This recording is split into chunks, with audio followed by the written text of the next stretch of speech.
Hello everyone, ఇలాంటి videos ముందుగా కావాలి అనుకుంటే వెంటనే మా ఛానల్ని సబ్స్క్రైబ్ చేసుకోండి. అప్కమింగ్ రివ్యూలోకి వెళ్ళిపోదాం. ఎపిసోడ్ స్టార్ట్ అవ్వంగానే రిషి అమ్మ ప్రేమ కోసం తప్పించిపోతూ ఉంటాడు. తను చేసిన తప్పుని తను గుర్తు చేసుకుంటూ కుమిలిపోతూ ఉంటారు. దేవుడు నాకు మరో జన్మ ఇస్తే జగతి మేడం అమ్మగా ప్రతి జన్మలోనూ కావాలని కోరుకుంటాను. అమ్మ బ్రతకాలి, అమ్మతో ఎన్నో కబుర్లు చెప్పుకోవాలి, తన ఒడిలో పడుకొని వసుధార గురించి చెప్పాలి, అమ్మకి డాడ్ గురించి చెప్పాలి. అమ్మా, ఒక్కసారి ఈ రిషిని క్షమించమ్మా. నా మనసులో నిన్ను గుడి కట్టి దేవతలాగా పూజిస్తానమ్మా. అమ్మా, చిన్నప్పుడు నాకు దూరంగా వెళ్తేనే ఇప్పటికీ తట్టుకోలేకపోయాను. నన్ను విడిచి ఇప్పుడు వెళ్ళిపోతే నేను ఎలా తట్టుకోగలను? వద్దమ్మా, ఈ రిషిని వదిలి నువ్వు ఎక్కడికి వెళ్ళొద్దు. నీ కన్న కొడుకు ప్రేమని నువ్వు పొందాలమ్మా. నువ్వు బ్రతకాలి బ్రతకాలి అని చెప్పి రిషి మనసులో మనోవేదన పడుతూ ఇక కుమిలిపోతూ ఉంటారు. ఇంతలో డాక్టర్ వస్తారు. చూడండి, తన పరిస్థితి చాలా క్రిటికల్గా ఉంది. కానీ తను తనకున్న గాయంతో పోరాడుతుంది. తను 1 గంట బ్రతికినా చాలు అనుకుంటుంది. ఇంత క్రిటికల్గా ఉన్నా తను మాత్రం తన మనసులో భావాన్ని వ్యక్తపరచాలనుకుంటున్నారు. అలాంటి క్రిటికల్ కండిషన్లో ఉన్న పేషెంట్కి ఇక్కడి వారితో ఖచ్చితంగా ఏదో ఒక పెద్ద సంబంధం ఉంది. తన దగ్గరగా వెళ్ళి తన మనసులో ఉన్న భావాన్ని బయటికి తీసుకురండి. ఎందుకంటే తను చాలా క్రిటికల్ కండిషన్లో ఉన్నారు.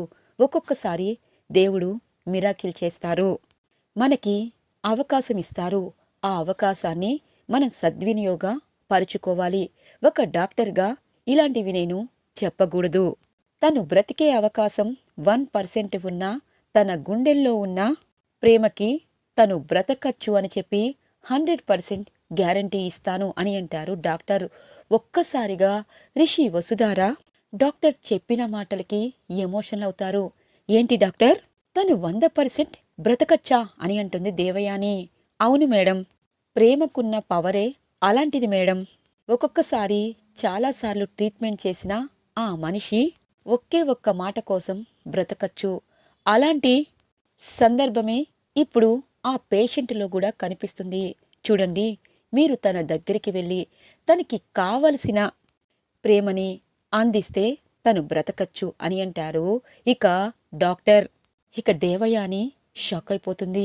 అంటే ఖచ్చితంగా జగతి బ్రతికిపోతుంది. ఎందుకంటే తను కన్న తల్లి ప్రేమ కోసం, కొడుకు ప్రేమ కోసం ఇన్ని రోజులు తప్పించిపోయింది. ఇప్పుడు ఖచ్చితంగా రిషి అమ్మ అని పిలుస్తాడు, బ్రతికిపోతుంది. ఇక రిషి తన దగ్గరే ఉంటాడు, ఈ సామ్రాజ్యానికి రాజవుతాడు. నా కొడుకు జైల్లో ఉంటాడు. అలా జరగకూడదు అని చెప్పి మనసులో అనుకుంటుంది దేవయాని. ఇది ఇలా ఉండగా శైలేంద్ర ఇక తను పెట్టిన రౌడీ ఇంటికి వెళ్తారు. సార్, డబ్బులు తీసుకొచ్చారా? మీరు ఫోన్పే చేస్తే సరిపోతుంది కదా అని అంటారు. ఇక ఆ రౌడీ, ఫోన్పే చేస్తే నేను తెలిసిపోతుంది కదా నీకు నేను డబ్బులు పెట్టిన సంగతి, డబ్బులకి నేను మాట్లాడుకున్న సంగతి. అయినా నువ్వు చాలా జాగ్రత్తగా రిషిని వేసేయమంటే జగతి మేడంని వేసేశావు. ఇప్పుడు డబ్బుల కోసం ధైర్యంగా నన్ను అడుగుతున్నావు. నీకు తెలియని విషయమేంటో తెలుసా? నీకోసం పోలీసులు వెతుకుతున్నారు. నువ్వు ఇంకా ఇక్కడే మీనమేషాలు వేసుకొని ఇక్కడే కూర్చుంటే నువ్వు దొరికిపోవడమే కాదు, నన్ను దొరికేలా చేస్తావు. అందుకే ఇక్కడికి వచ్చాను అనగానే, సార్, మరి నేను ఎక్కడికైనా వెళ్ళిపోనా? మరి నాకు డబ్బులు ఇస్తానన్నారు అనగానే, నువ్వు ఎక్కడికైనా వెళ్ళిపోవచ్చు. చూడు, ఆ వెళ్ళే చోటికి వెళ్తే మళ్ళీ తిరిగి రాలేవు అని అంటారు శైలేంద్ర. అంటే ఎక్కడికి సార్ అని అంటారు. చూడండి, వీడిప్పుడు ఖచ్చితంగా దొరికిపోతాడు. అందుకే మీరు ఒకసారి వస్తారా అనగానే, చెప్పండి సార్ అని అంటారు. ఇక తనతో పాటు 2 రౌడీలు. ఏంటి, వీళ్ళని తెచ్చారేంటి అని అంటారు. ఇక ఆ రౌడీ, వీళ్ళని ఎందుకు తెచ్చానో తెలీదా? ఇప్పుడు నువ్వు బ్రతికుంటే ఖచ్చితంగా నిజం చెప్తావు.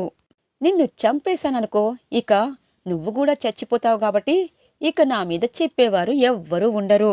వీడికి నేను డబల్ కాదు, త్రిబుల్ అమౌంట్ ఇచ్చి తల్లి కొడుకుల్ని ఫినిష్ చేయమన్నాను. కాని వీడు సగం పని కూడా చెయ్యకుండా పోలీసులకి దొరికిపోయేటట్టున్నాడు. అందుకే వీణ్ణు చంపేయండి, మీకు ఇవ్వాల్సింది, వీడికి ఇవ్వాల్సిన డబ్బు మీ చేతిలో పెడతాను అని అంటారు శైలేంద్ర. సార్, ఇది అన్యాయం అనగానే నువ్వేమైనా మంచి పనులు చేస్తున్నావా? నేను డబ్బులిస్తాననగానే తల్లి కొడుకుల్ని చంపాలనుకున్నావు, కాని చంపలేదు. ఇప్పుడు నువ్వే చచ్చిపోబోతున్నావు అని చెప్పి ఇక అక్కడున్న రౌడీని తన వెనకాలే తెచ్చిన రౌడీలతో చంపించేస్తాడు శైలేంద్ర.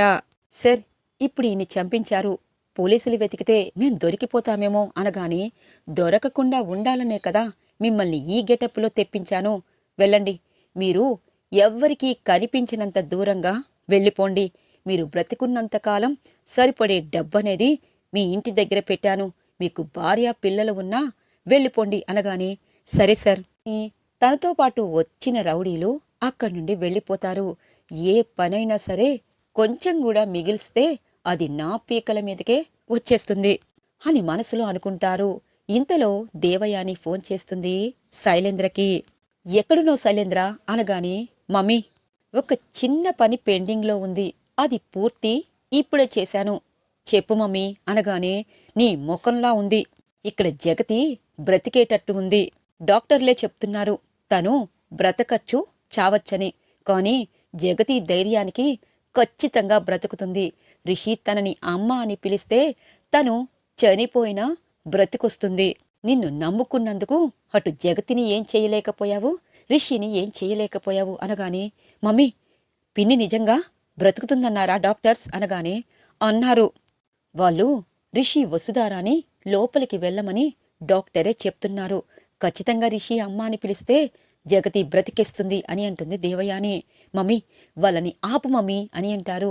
ఎలా ఆపను? వాళ్ళు లోపలికి వెళ్ళిపోయారు.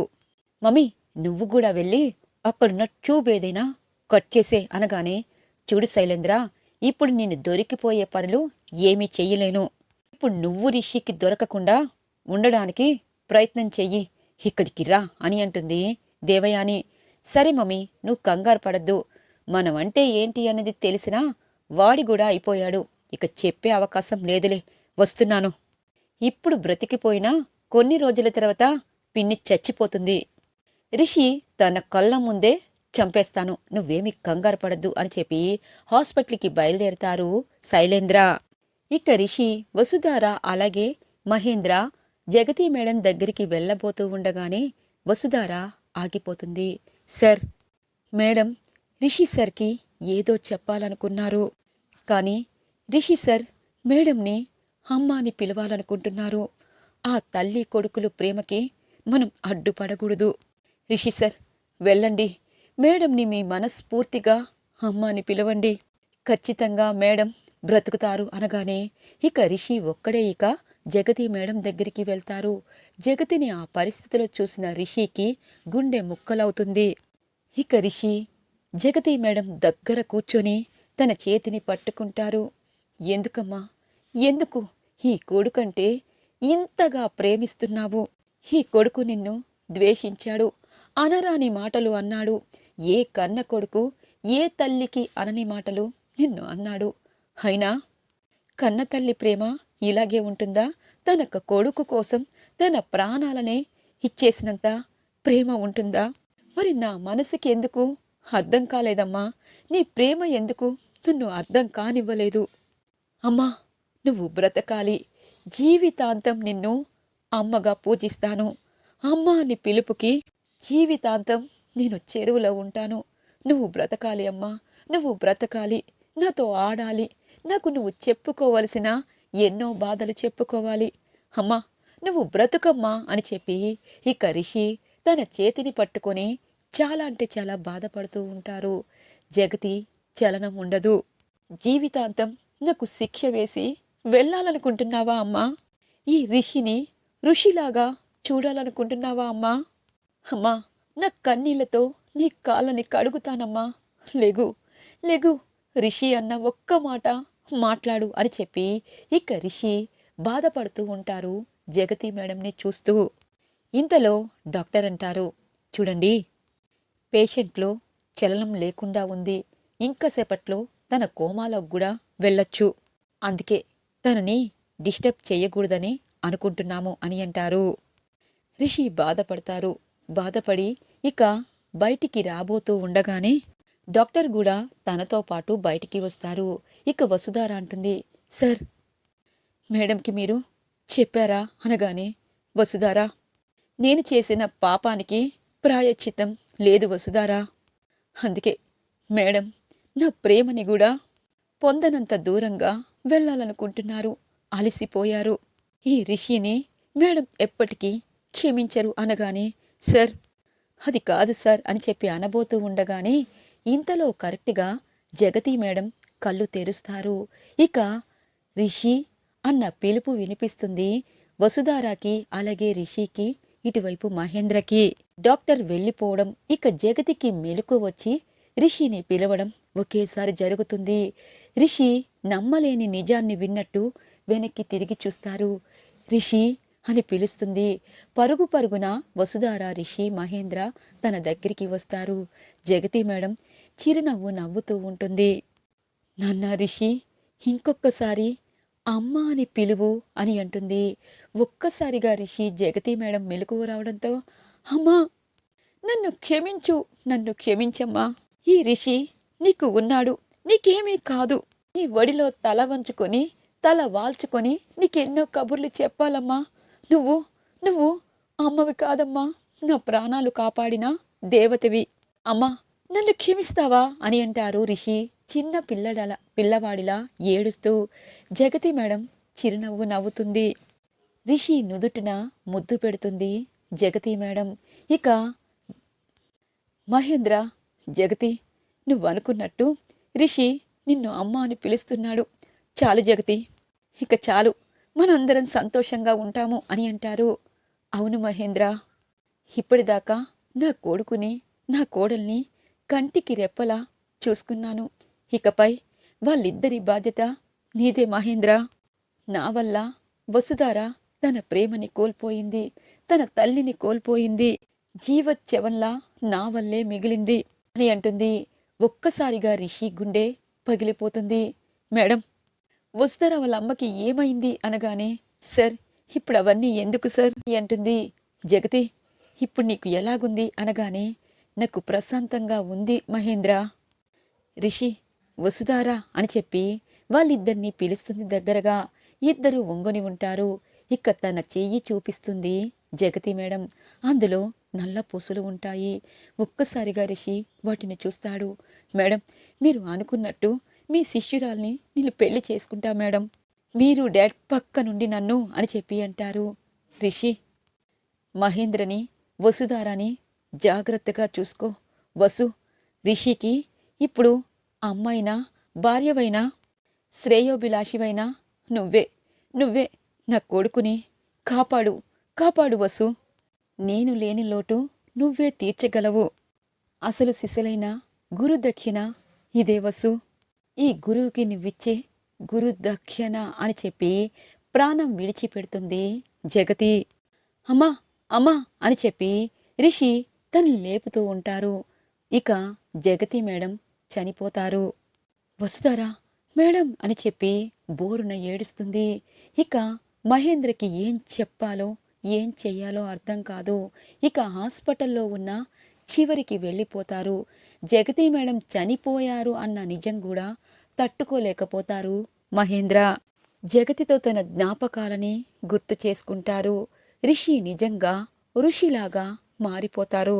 ఇంతలో డాక్టర్ వస్తారు. జగతి మేడం గుండెని ఇక తాకుతారు. జగతి మేడం చనిపోయిందని చెప్తారు ఇక డాక్టర్. అప్పుడే వచ్చిన శైలేంద్ర, దేవయాని చాలా సంబరపడిపోతూ, అమ్మయ్యా, జగతి చచ్చి బ్రతికిపోయింది. ఈ జన్మంతా కొడుకు ప్రేమకి దూరం చేశాను. చచ్చావు, ఇదే నా పగ అని అనుకుంటుంది దేవయాని. పిన్ని చచ్చింది, ఇక నాకు అడ్డే ఉండదు.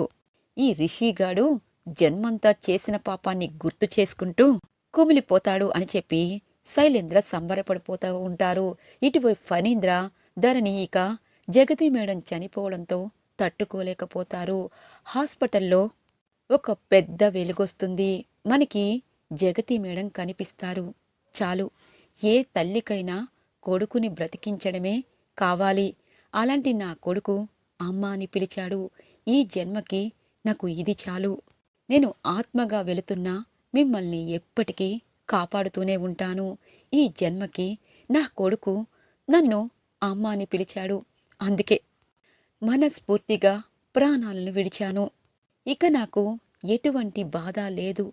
మనస్ఫూర్తిగా నేను పైకి వెళ్ళిపోతున్నాను అని చెప్పి జగతి మేడం ఆత్మ రిషి కోసం, రిషి ప్రాణాల కోసం, రిషి అమ్మ అన్న పిలుపు కోసం ఇప్పటి నుండి ఎప్పటిదాకో బాధపడుతున్నా తన మనసులో ఉన్న బాధ పోయి తను ఇక స్వర్గానికి చేరుతుంది. ఈరోజు ఎపిసోడ్ ఇలా ఎమోషనల్గా ఎండ్ అవుతుంది ఫ్రెండ్స్. రాబోయే ట్విస్ట్లు, రాబోయే ఎపిసోడ్స్ అద్భుతంగా ఉండబోతున్నాయి. ఈ రివ్యూ నచ్చినట్టయితే ఖచ్చితంగా లైక్ చేసి సపోర్ట్ చేయండి.